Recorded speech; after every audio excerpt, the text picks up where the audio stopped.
인물중심 기업 분석 CEO 톡톡. 안녕하십니까, 박보현입니다. 오늘은 신학철 LG화학 대표이사 부회장과 LG화학의 배터리 사업에 대해서 이야기해 보도록 하겠습니다.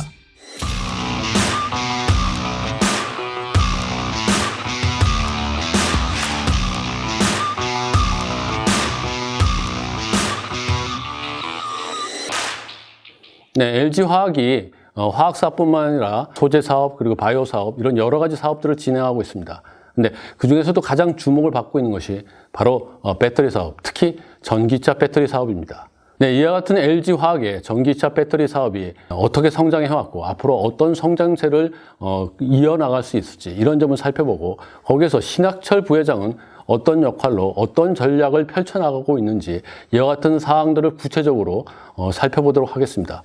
오늘 이 시간에는 비즈니스 포스트의 강용규 기자가 자리를 함께 했습니다. 안녕하세요. 비즈니스 포스트 강용규 기자입니다. 강용규 기자, 그 신학철 부회장이 LG화학을 이끈 다음에 그 LG화학의 그 전기차 배터리 사업이 굉장히 눈부시게 성장을 했다, 이렇게 좀 볼 수 있을 것 같습니다. 올해 1분기부터 글로벌 전기차 배터리 시장에서 LG화학이 지금 1위를 차지하고 있는데, 그러면 신학철 부회장이 그동안 이제 LG화학에서 추진해왔던 이 배터리 사업의 기대를 이제는 제대로 된 성과로 만들어냈다, 이렇게 볼 수 있을까요? 신학철 부회장이 대표이사에 올랐던 그 지난해 말까지만 해도 전기차 배터리 시장은 테슬라의 독점 공급을 하고 있던 파나소닉, 그리고 거대 시장인 중국을 소유처로 삼고 있던 CATL과 BYD, 이 세 개 회사의 3파전 구도로 흘러가고 있었고요. LG화학은 그들과 좀 격차가 있는 4위에 머무르고 있었습니다. 그런데 LG화학이 올해 1월과 2월 앞서서 있던 그 세 회사의 격차를 좀씩 좁히기 시작하는데요. 1분기 기준으로 파나소닉까지 딱 제쳐버리면서 세계 시장에서 점유율 1위에 오르게 됐습니다. 아직 2위 파나소닉 그리고 3위 CATL, 이들과 격차가 크게 나는 정도까지는 아니지만 올해 신학철 부회장이 LG화학 그 배터리 사업에서 어떤 성장세를 본격화했다, 이렇게 봐도 문제 없을 것 같습니다. 그렇군요. 그러면은 LG화학이 올해 1분기부터는 점유율이 이제 1위가 됐어요. 이제 그만큼 이제 급성장을 했으면은, 그동안 이제 이런 주도권 경쟁에서 전에는 이제 추격자였고 도전자였는데 이제는 수성을 하고 지켜야 되는 이런 입장으로 바뀌게 됐습니다. 근데 아까 지적하신 것처럼 그 격차가 그렇게 크지 않다면은 정말 경쟁이 치열할 것 같은 그런 생각이 드는데, 그러면 이 시점에서 신학철 부회장이 과연 이 주도권을 계속 잡고 더 성장하기 위해서 어떤 전략을 좀 펼치고 있나요? 스포츠를 좋아하시는 분들에게 유명한 말이 있는데요. 공격이 최선의 방어다, 이런 말이 있죠. 저는 이 말이 신학철 부회장의 전기차 배터리 사업 전략을 좀 깔끔하게 설명하고 있다고 생각을 합니다. 공격이 최선의 방어다. 물론 이제 말은 드는데, 물론 이제 그 느낌은 제가 좀 알 수 있을 것 같아요. 근데 좀 세부적으로 이게 좀 어떤 건지 좀 구체적으로 좀 설명을 해 주시죠.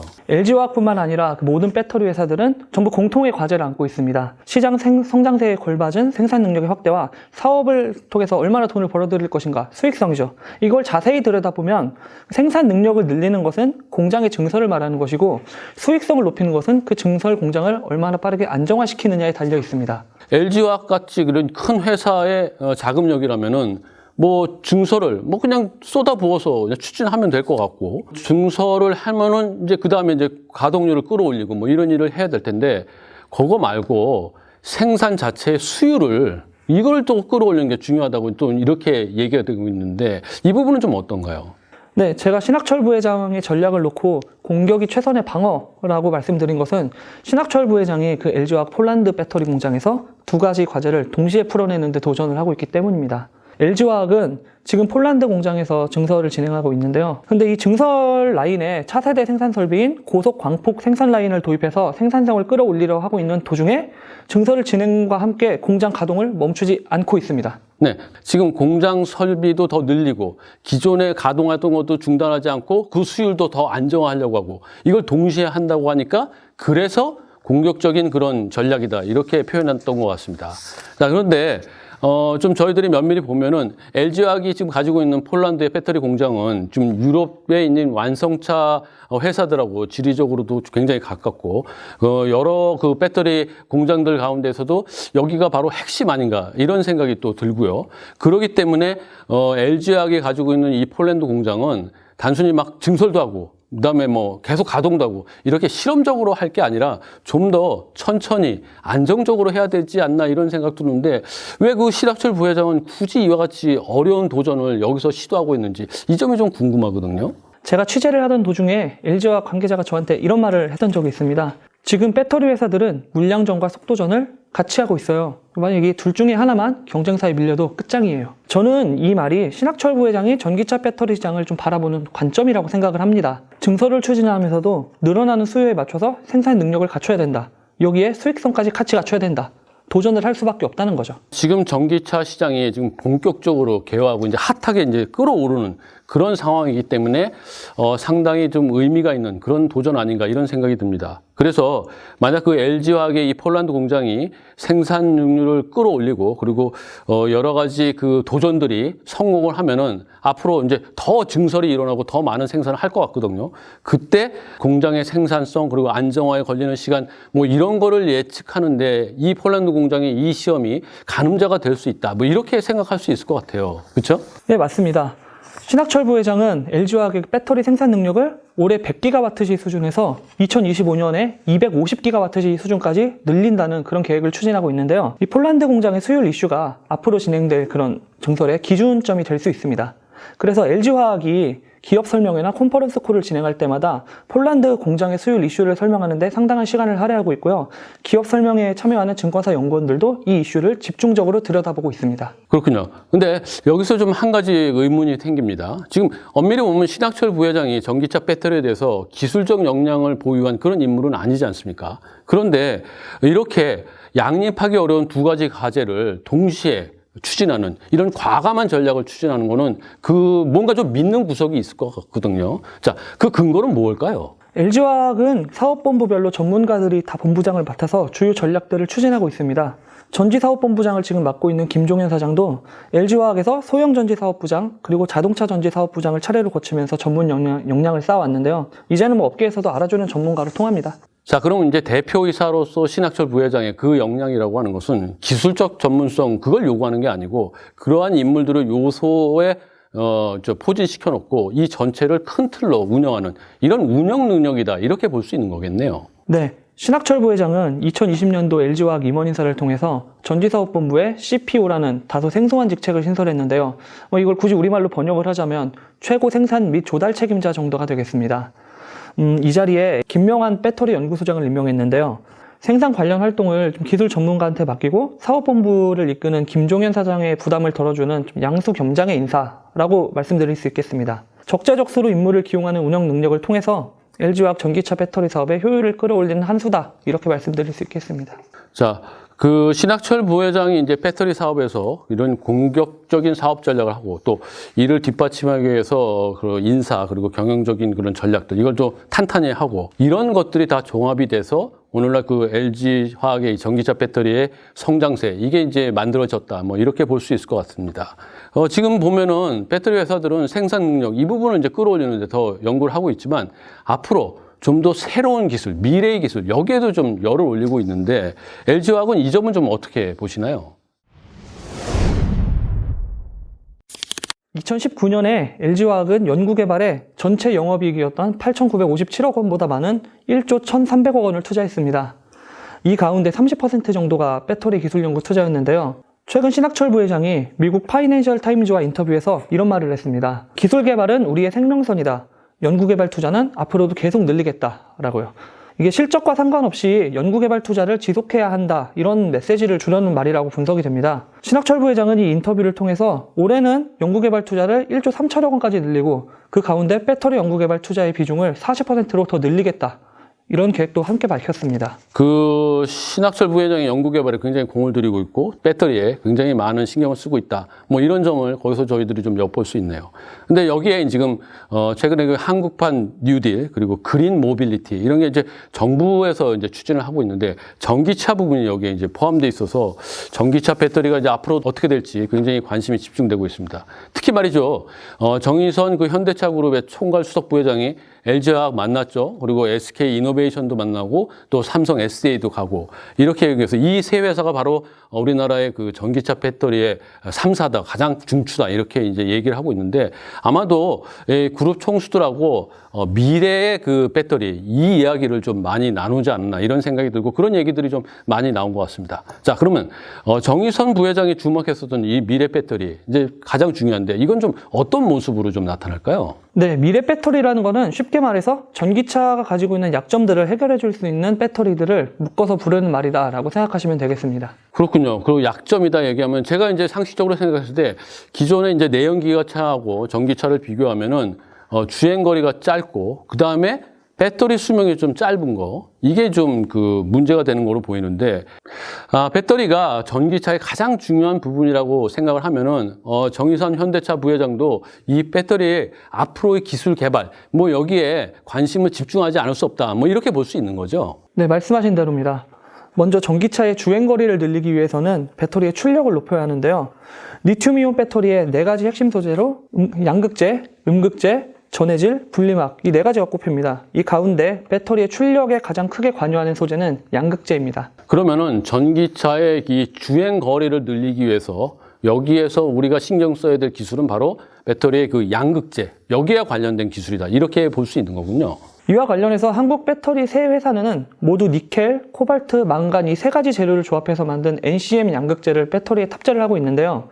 중요한 것은 양극재에 들어간 니켈의 함량을 높일수록 배터리의 출력이 높아진다는 점, 그리고 세 재료 가운데 배터리 안정성을 높여주는 코발트가 가장 희귀한 광물이라서 가격이 비싸다는 점입니다.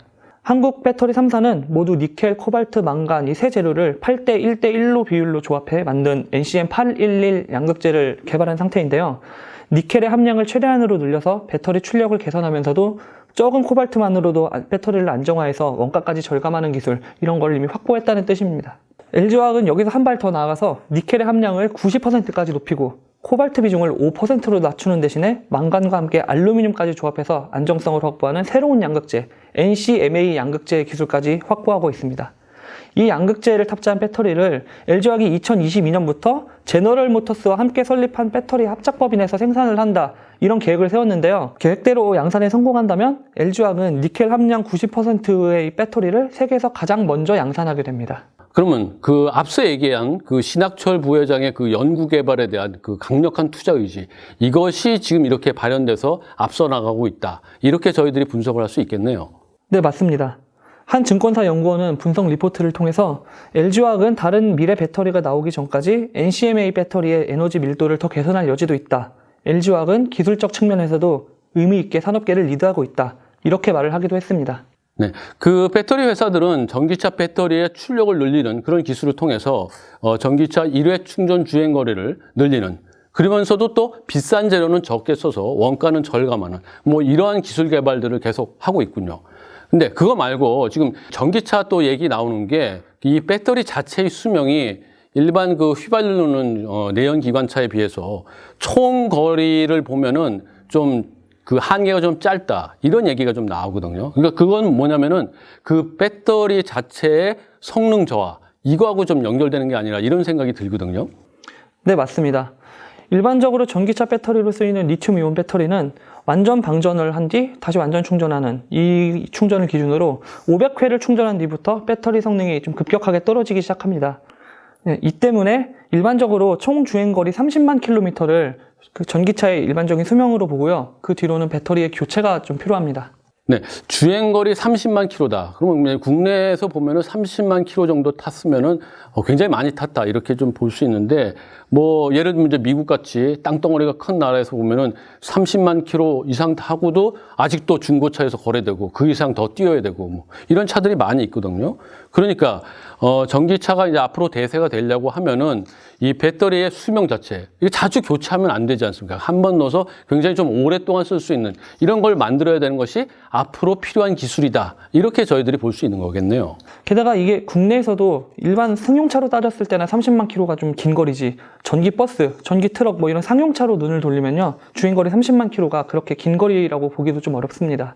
물론 해외에서도 상용차는 좀 더 긴 주행거리를 필요로 하고요. 그러면 자, 이 배터리 수명과 관련해서 LG화학은 자, 이 분야에 대해서 좀 업계를 리드하고 있다. 이렇게 저희들이 볼 수 있는가요? 아쉽게도 배터리 수명과 관련해서는 최근 중국 CATL이 좀 두각을 보이고 있습니다.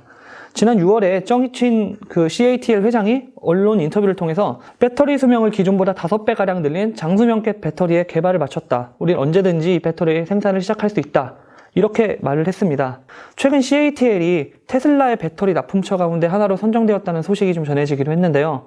테슬라가 어쩌면 CATL의 이 장수명 배터리 기술에 주목한 것이 아니냐, 이런 추측이 업계에서 나오고 있습니다. 제가 알기로 테슬라는 원래 파나소닉으로부터 배터리를 독점 공급받고 있었던 그런 상황이었거든요. 근데 이 독점 구조가 깨진 게 바로 LG화학이었습니다. 이제 LG화학한테도 이제 테슬라가 배터리를 받고 이렇게 됐는데, 지금 CATL도 또 들어왔다고 하면은 지금 신학철 부회장으로서는 경쟁사가 더 늘어난 이런 꼴이니까 앞으로 좀 더 긴장하지 않을까, 이런 생각이 들기도 합니다. 그렇지 않나요? 네, LG화학도 장수명 배터리를 이전부터 꾸준히 연구를 해오긴 했는데요. 말씀하신 대로 최근엔 좀 이제 어느 정도 긴장감이 번진 것이 아니냐, 이런 생각이 좀 듭니다.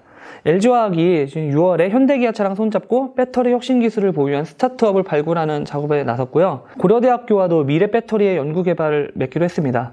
그 연구 개발 능력을 조금이라도 더 강화해서 장수명 배터리의 상용화를 앞당기려는 움직임이 아닐까 하는 생각이 듭니다. 그 한 가지만 좀 더 짚어볼 게 있는데, 앞에 우리는 그 충전을 통해서 고출력으로 주행거리를 늘리는 게 이제 중요하고, 또 하나가 이제 내연기관에 비해서 배터리 자체의 수명이 좀 더 길어야 될 필요가 있다. 이제 이 연구를 한다고 했는데, 또 하나가 뭐냐면은 바로 배터리의 폭발 위험성입니다. 지금 전기차에 보면은 팩으로 된 배터리는 수십 개가 들어가고 원통용 배터리는 뭐 수천 개까지 들어가는 이런 상황에서 거기에 하나만 폭발을 해도 연쇄적으로 폭발하니까 굉장히 위험하다. 그래서 소비자들은 전기차 사는 것을 좀 꺼려한다. 이런 얘기가 좀 나오고 있거든요. 그래서 지금 업계에서 보면은 이 배터리가 전고체로 이루어지면은 폭발할 위험이 없다. 이렇게 지금 연구가 되고 있고, 이 부분에 지금 많은 노력을 하고 있다. 이러고 있거든요. 자, 그러면 전고체 배터리, 이건 도대체 어떻게 만들어지는 건가요? 전고체 배터리는 배터리의 전해질로 고체 물질을 쓰는 배터리를 말합니다. 현재 리튬이온 배터리의 폭발 위험은 전해질이 액체 물질로 불안정하기 때문에 일어나는 일인데요. 이 전해질로 액체가 아닌 고체 물질을 활용할 수 있다면 전해질의 안정성이 굉장히 높아집니다. 그래서 폭발 위험도 크게 낮아지고 배터리가 담을 수 있는 전력량도 함께 늘어납니다. 때문에 배터리 업계에서는 이 전고체 배터리를 꿈의 배터리라고 부르면서 한 2025년에서 2030년 사이에는 상용화되지 않겠느냐, 이런 예상을 하고 있는데요. LG화학도 기존에 있던 그 리튬이온 배터리의 양산 공정, 이것을 그대로 활용할 수 있는 전고체 배터리를 개발하고 있습니다. 어느 정도 양산에 가까워진 그런 상황이 아닌가 하고 생각이 듭니다. 단순히 그냥 배터리를 많이 생산해서 많이 판다, 뭐 이것뿐만 아니라 미래의 기술이 담긴 이 배터리도 지금 연구 개발해야 된다. 그러니까 전기차 배터리 제조사들이 안고 있는 이 고민들이 굉장히 많을 것 같습니다. 자, 지금까지 이야기한 것들이 공격적인 사업 전략, 그리고 연구 역량에 굉장히 많은 것들 쏟아붓는 것들, 이런 걸로 이제 LG화학의 배터리 사업 얘기를 좀 해봤는데, 좀 구체적인 것들이 많이 있었어요. 근데 이것 전체를 좀 포괄하고 좀 미래를 크게 끌고 나가는 그 신학철 부회장의 큰 전략과 그림, 뭐 이것도 좀 저희들이 좀 봐야 될 것 같거든요. 이 부분은 좀 어떻게 얘기할 수 있을까요? 신학철 부회장은 2024년 LG화학 매출 가운데 절반을 배터리에서 내겠다, 이런 전략을 세운 게 잘 알려져 있는데요. 결국 이 말은 배터리 사업을 LG화학의 현재 주력 사업인 석유화학보다도 더 크게 키워내겠다라는 말이기도 합니다. 저는 신학철 부회장이 전기차 밸류체인의 그 트렌드인 협업, 이것을 주도하면서 목표를 향해서 나아가고 있다고 생각을 합니다. 그 전기차 밸류체인의 그런 트렌드가 지금 바로 협업이다. 뭐 이렇게 표현한 게 정말 정확한 말인 것 같습니다. 보면은 전기차는 내연기관차하고 좀 달리 완성차 회사에서 차량의 모든 것을 다 만들 수 있는 그런 상황은 좀 아닌 것 같아요. 그 내연기관의 엔진하고 또 그리고 배터리 만드는 기술하고 완전히 좀 결이 다른 걸로 좀 생각이 되고, 그러니까 완성차 회사들이 아무리 노력을 해도 그동안 배터리를 만들어 왔던 전문 회사들의 그 역량을 지금 단번에 다 따라잡을 수는 없는 것 같다, 이런 생각도 들고, 그러니까 여기엔 협업이 필요하다, 이게 맞는 것 같아요. 게다가 또 이제 배터리를 만드는 것도 거기에 필요한 핵심 소재들이 들어가지 않습니까? 배터리 제조사들도 어느 정도 그 핵심 소재를 만드는 역량을 내재화해 가고는 있는데, 아직 소재 제조사들의 그 기술력을 따라잡기가 좀 쉽지 않습니다. 이 때문에 전기차 밸류체인 가운데 이 배터리에 관련한 밸류체인만 콕 집어서 흐름을 살펴봐도 전기차 플랫폼을 보유한 그 완성차 회사랑 배터리를 공급하는 배터리 회사의 협력, 뭐 이처럼 다차원적으로 협력이 배터리 밸류체인에서 이루어지고 있습니다. 최근에 그 정의선 현대차 그룹 부회장이 배터리 제조회사들을 만나고 총수들을 만나면서 이와 같은 그 협업 트렌드 여기에 이제 관심이 많고 배터리 동맹이다, 이 코리아 팀이다, 이런 얘기까지 좀 나왔습니다. 그러면 이것들 말고 신학철 부회장이 지금 협업들을 여러 가지 추진하고 있는 걸로 알고 있는데 다른 것들은 좀 어떤 게 있나요? 가장 먼저 짚어야 할 협업은 역시 LG화학과 미국 제너럴 모터스의 배터리 합작법인이라고 말씀드릴 수 있겠습니다. 이 합작법인을 통해서 LG화학이 가장 먼저 NCMA 배터리, 새로운 배터리를 양산하는 기술 리더십을 내보일 수 있게 됐을 뿐만 아니라 전기차 전략을 좀 공격적으로 펴는 글로벌 완성차 회사와 배터리 회사의 파트너십이라는 이 상징성도 큽니다. 신학철 부회장이 그 미국 미시간에 있는 제너럴 모터스의 글로벌 테크센터를 찾아서 메리 바라 제너럴 모터스 회장과 직접 계약서에 서명을 했을 만큼 두 회사 모두에게 상당한 의미가 있는 협업입니다. 지금 말씀하신 그 완성차 회사하고 배터리 회사의 그 배터리 관련된 그 협력, 그래서 이제 합작 법인까지 만드는 거는 제가 알기로는 좀 유럽에서 좀 많이 나타나고 있었던 것 같아요. 독일의 폭스바겐 그리고 노르웨이 노스볼트 여기에 이제 합작 법인이 굉장히 유명하게 나오고 있는데 사실 LG화학은 이렇게 손을 잡으면 기술이 유출될 것 같다. 이런 걱정 때문에 완성차 회사는 그냥 고객, 클라이언트로 이제 관계를 맺었고 이들과 합작법인을 세운다. 이건 좀 꺼려오고 거절하고 이러지 않았나요? 그게 이제 전임 그 대표이사였던 박진수 부회장 시절까지는 그랬습니다. 그때까지만 해도 이 전기차나 전기차 배터리 이 두 사업은 좀 성장 가능성이 높다. 이 정도였지 성장세가 어느 정도 이제 본격화될 것 같다.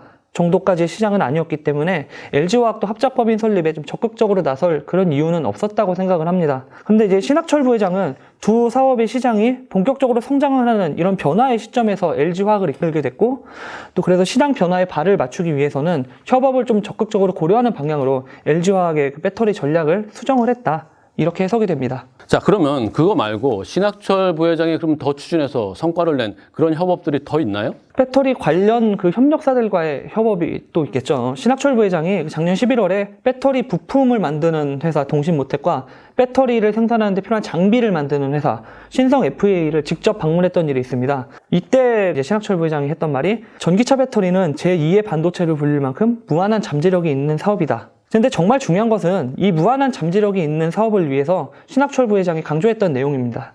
신학철 부회장이 세계 배터리 시장을 제패하기 위해서는 소재, 부품, 장비, 최근에 소부장이라고 묶어 부르는데 이 소부장 협력사와의 상생 협력이 가장 중요하다면서 협력사들이 세계 최고 수준의 기술력을 확보할 수 있도록 지원하겠다. 이렇게 얘기를 했습니다. 그렇군요. 실제로 이렇게 실행에 옮겨보면은 굳은 의지를 보이는 것 같네요. 자, 협력사를 지원하면서 LG화학의 그 배터리 사업 역량까지 키우는 좋은 협력 관계다. 이렇게 좀 볼 수 있을 것 같네요. 네, 제가 한 가지만 더 말씀드리고 싶은데요. LG화학은 그 배터리 양극재 재료 광물 가운데서도 앞에서 말했던 가장 희귀한 광물, 이 코발트를 조달하기 위해서 중국 화유코발트 그리고 미국 포드, IBM 이런 다양한 회사들과 손을 잡고 코발트 생산 과정에서 투명성을 검증하는 플랫폼도 구축했습니다. 아니, 코발트가 희귀한 광물이라면은 수급을 좀 원활하게 하는 거 이거에 협력하면 되지 투명성은 왜 언급이 되죠? 코발트 같은 경우에는 글로벌 매장량의 60%가량이 콩고민주공화국에 좀 묻혀 있다라고 추정이 되는데요. 콩고민주공화국이 지금 내전으로 정치 상황이 굉장히 불안정합니다. 그래서 코발트 채굴 과정에서 아동 노동을 착취하고 있다. 이런 논란이 지금 불거지고 있습니다. 이에 국제연합 주도로 콩고에서 생산하는 코발트를 분쟁 광물로 지정해야 한다. 이런 움직임이 좀 일고 있는데요. 분쟁 광물로 지정되면은 이 콩고산 코발트의 사용이나 국제 거래가 완전히 제한이 됩니다. LG화학은 코발트 생산 과정의 투명성을 검증하기 위해서 구축한 이 플랫폼으로 불법적으로 생산된 코발트를 아예 받지 않겠다. 이런 길을 마련한 것입니다. 결국 이 협업 관계는 LG화학이 혹시나 코발트 수급이 어려워질 때를 대비하는 움직임이기도 하다. 이렇게 해석을 할 수 있겠습니다. 네, 그렇군요. 지금까지 저희들이 본 것처럼 LG화학에서 이와 같은 신학철 부회장의 전략, 공장 증설, 그리고 수율, 그리고 협업을 통한 밸류체인, 그리고 기술 투자, 이런 것들이 모두 조화를 이루었기 때문에 오늘의 그 LG화학의 전기차 배터리의 글로벌 1위라는 이런 업적이 만들어질 수 있지 않았나 이런 생각이 듭니다.